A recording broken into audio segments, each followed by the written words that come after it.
I bring you greetings from the church, Church of the Brethren. It's called Prince of Peace Church of the Brethren, South Bend, Indiana.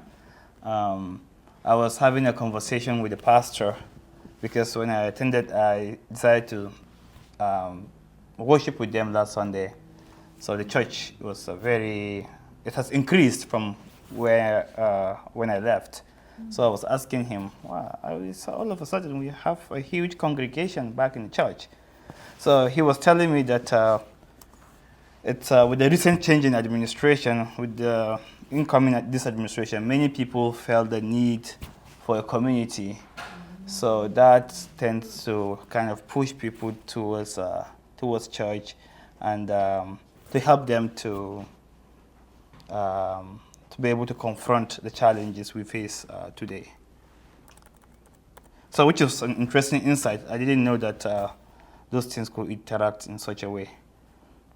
So I've prepared a little bit of a sermon, but I think due to a small number here, and I feel like with the exception of Eva, almost all the people here are much more older than me. So, so I think we can have a little bit of, I will try something slightly different, a little bit of conversation around the topic I want to share today. So the topic of today's sermon is made in his image. And we have the readings from Genesis, which says, Then God said, let us make humankind in our own image, according to our likeness. But I don't know, many people will have, perhaps many people have glazed over it or have given it a thought. What does it mean to be created in the image of God?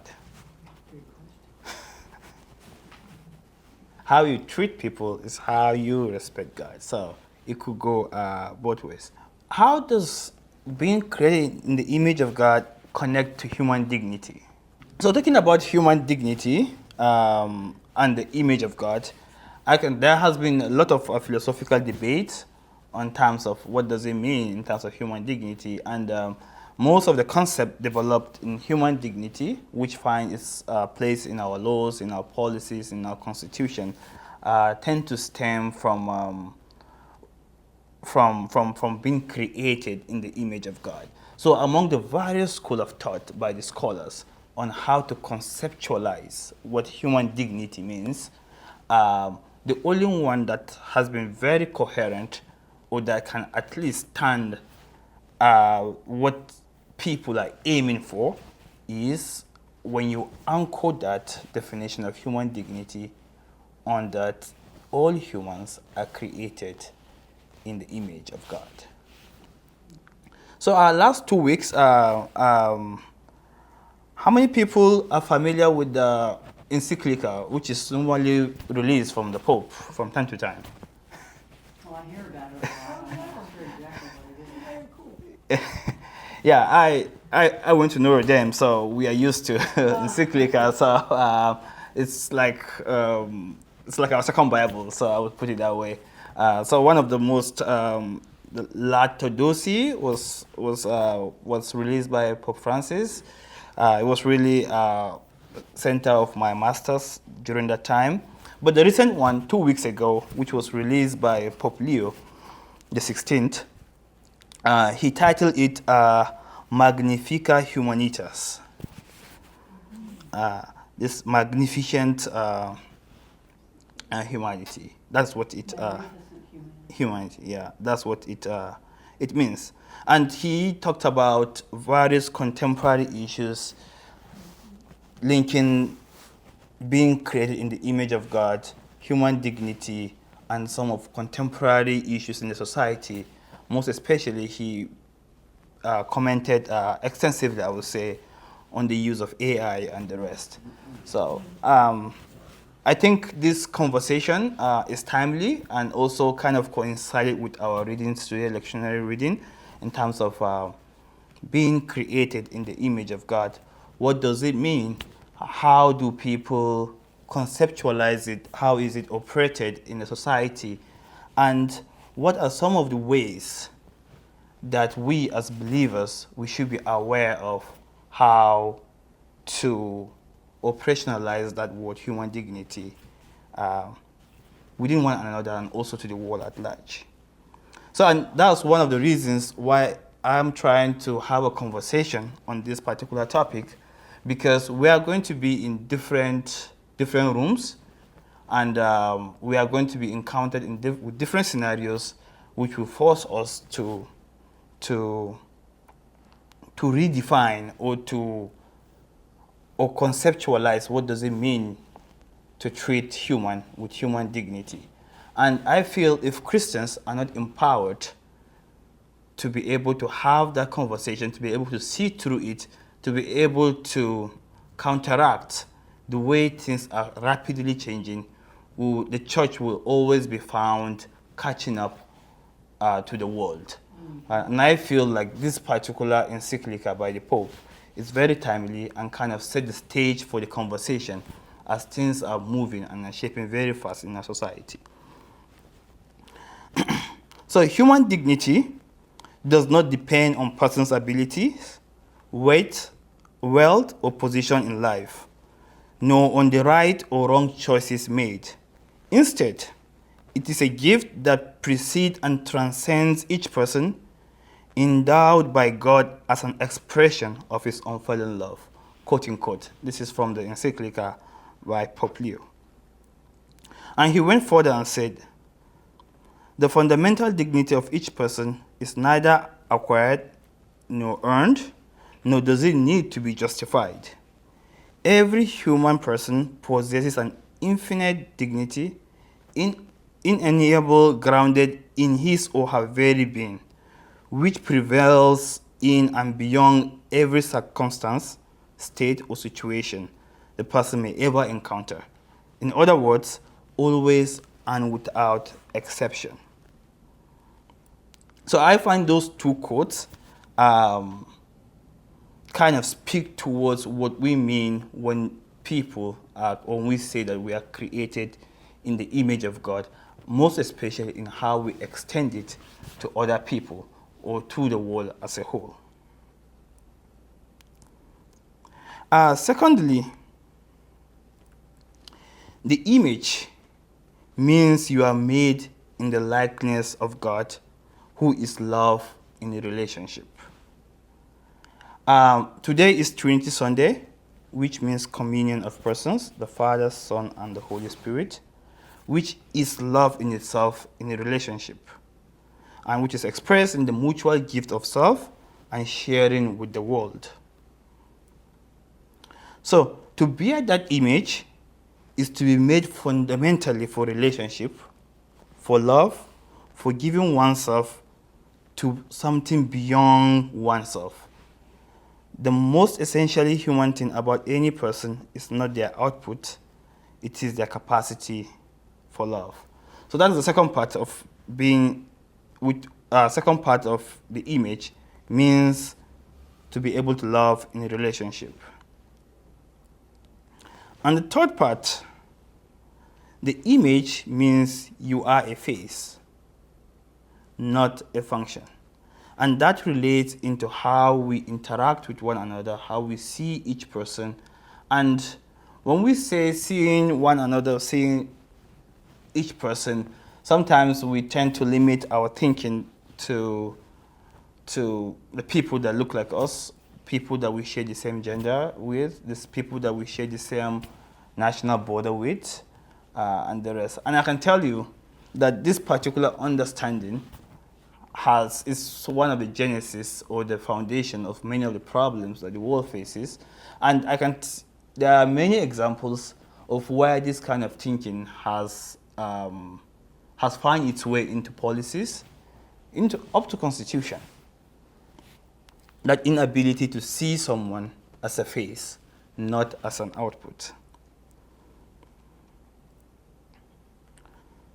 But currently, I think what is really timely about this particular message of being created in the image of God, and also the encyclical from Pope Leo, is about the use of artificial intelligence and how it's finding its way into policies, into our activities, into our constitution and everything.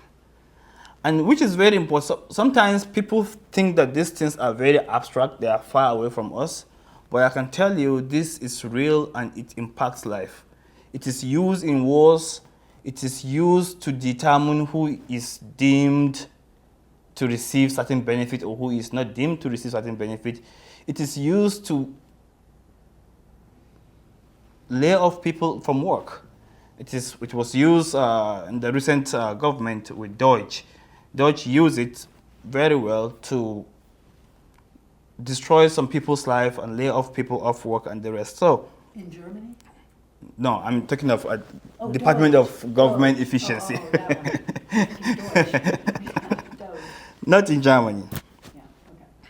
So, but the challenge is how does these things find their way into our natural discourse, into our contemporary society, and also the language that is being used. The language is the one that we as Christians should always be on the lookout for. The kind of language that is used to shape our conversation, and most of this language are shaped in a dehumanizing manner that takes away the face of the person that we're dealing with. So, I'll take another quote again from the encyclical. What it says: humanity, created by God in all its grandeur, is today facing a pivotal choice: either to construct a new Tower of Babel, or to build a city in which God and humanity dwell together. Each generation inherits the task of shaping its own era, of guiding history to become a place where the dignity of every person is safeguarded, justice is promoted, and fraternity is made possible. Yet, every era also runs the risk of creating an inhumane and more unjust world. We must avoid the Babel syndrome, namely the idolatry of profit that sacrifices the weak, a uniformity that neutralizes differences, and the pretense that a single language, even a digital one, can translate everything, including the mystery of the person, into data and performance.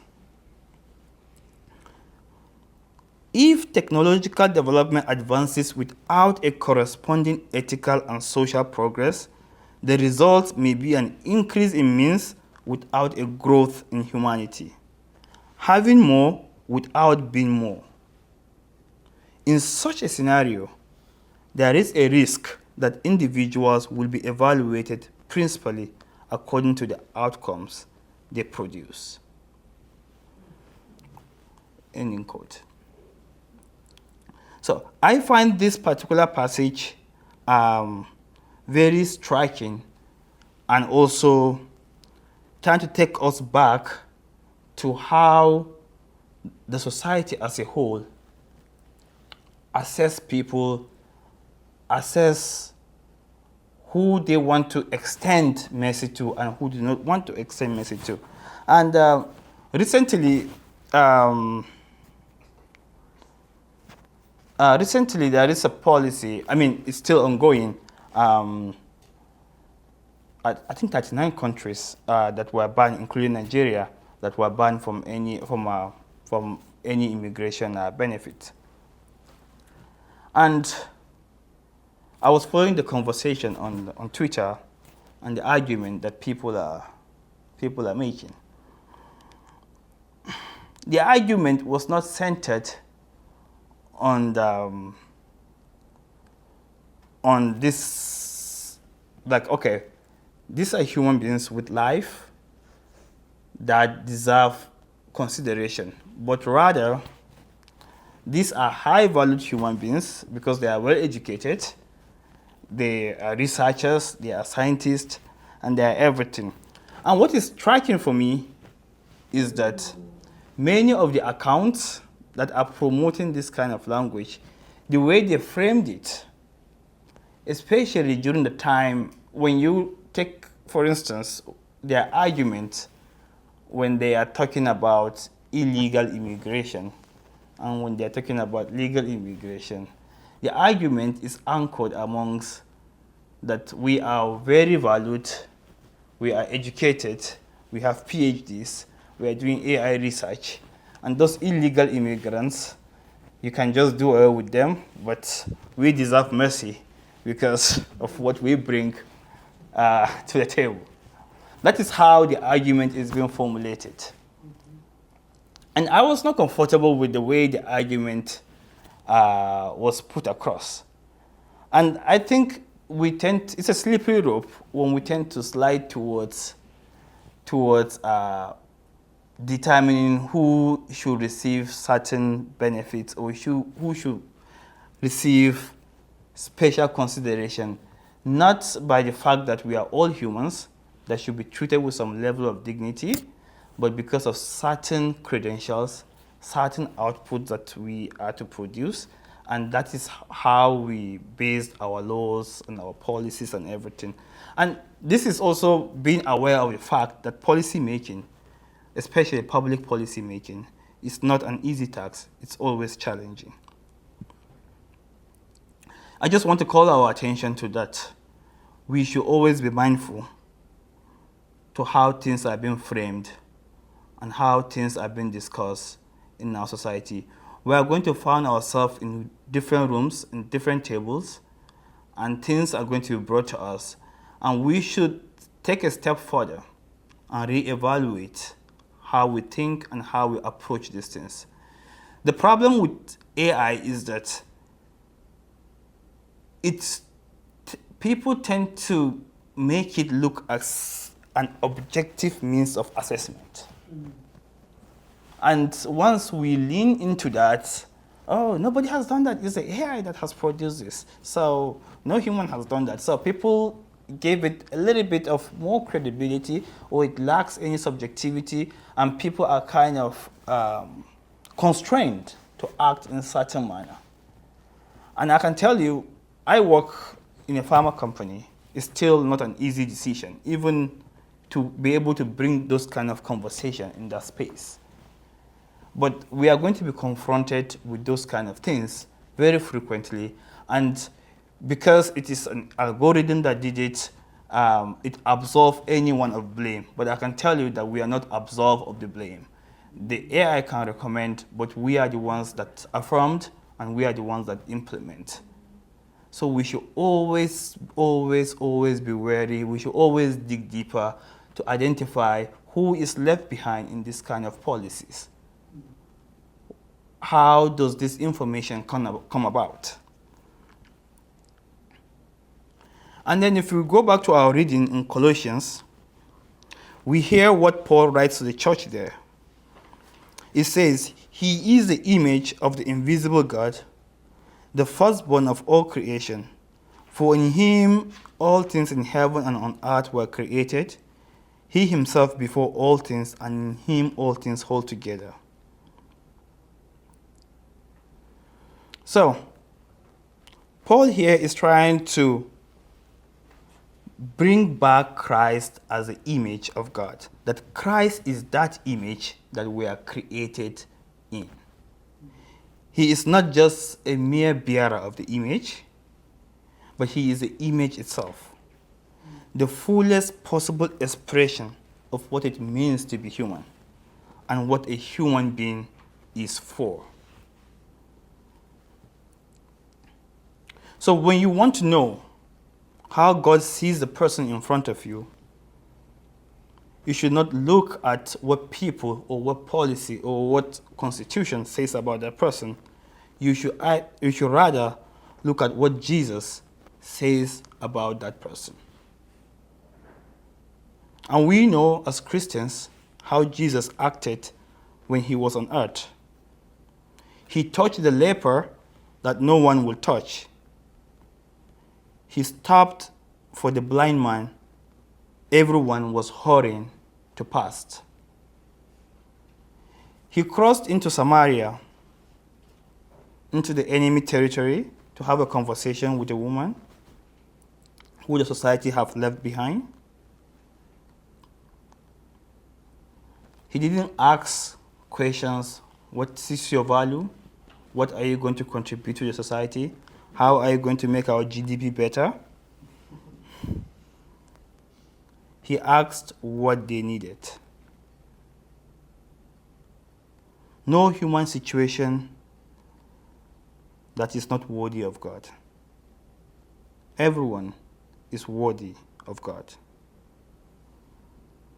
So, I will round up by just calling our attention to, as we go out there, to continue to watch our language, how we interact with one another, and the kind of narratives that we get drawn into. We should love across all lines. Compassion and mercy are not feelings to be simulated. We should extend compassion and mercy to all humans. And we should speak the word that the world is not speaking. I know it's not as easy as it sounds, and I can tell you it could be overwhelming. I can tell you, most especially when you are not equipped to be able to face the institutions and that is in front of you. And sometimes you will feel like your little resistance does not make a difference. But I can tell you it does make a huge difference. There was a time in a meeting, something is thrown out in a meeting, and you just make a point. But how are we going to do with those ones that cannot afford, or the uninsured that cannot afford this particular medication? You know, and we're talking about business. I can tell you, I don't expect a response, but many a times after the meeting, they came back to me and said, yeah, you're right, those things, we need to find a way to work around it. But you know, it's business. That is how business is.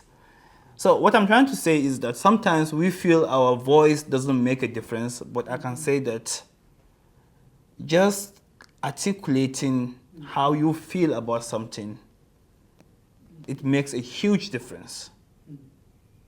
It may not make a difference now, it may make a difference later. And it can be a starting point of a good conversation. So, as we go out, we should continue to think, what are human beings? What does it mean to be human? And this should be at the back of our mind as we interact with each other in the society at large. May God help us all.